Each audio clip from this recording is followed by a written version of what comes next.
And in the news just coming in, Pakistan's former Prime Minister Imran Khan has been charged under the Anti-Terrorism Act after clashes at his party's rally on Wednesday. Reports in Pakistani media say that Imran Khan, along with other party leaders, have been booked for serious offences such as terrorism, murder and attempt to murder. There were also chaotic scenes on the streets of Lahore on Wednesday. Tear gas, water cannons were also fired after vehicle glasses were smashed during clashes between the PTI workers and the Punjab police. Don't touch me! Don't touch me!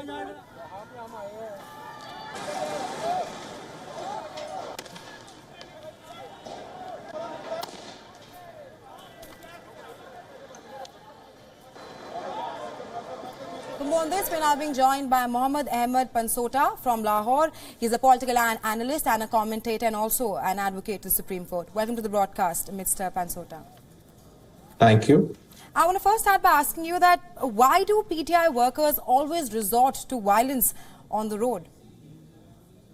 Well, first of all, there was absolutely no violence from their side. It is actually the one side of the story which has been presented very wrongly and I would say falsely in media. What had happened was that Mr. Imran Khan had announced a political rally because the election schedule had been announced. So he wanted to lead a political rally within Lahore.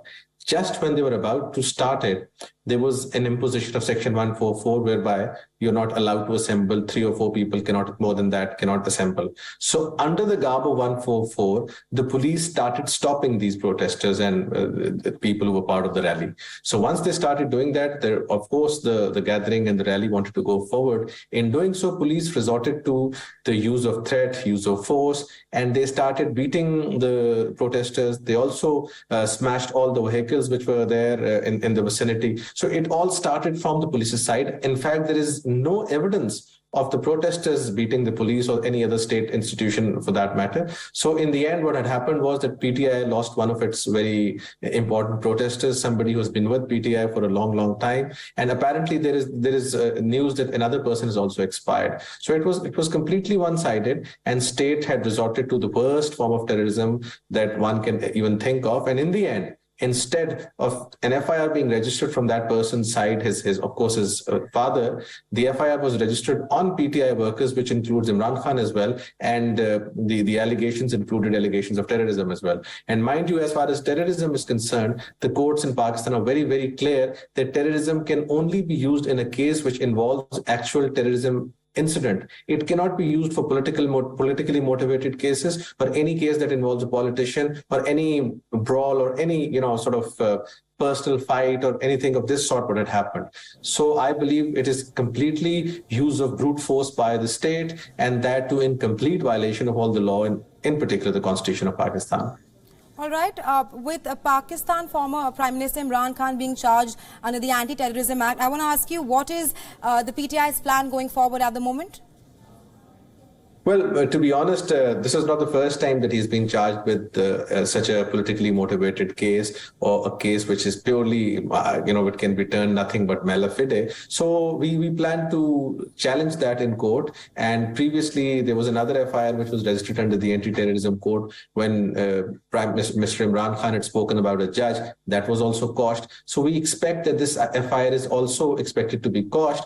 And we will also be asking or requesting the police to register an FIR under the name of the late person's father. He should become the complainant because he has every right to be the complainant of this FIR and not the state.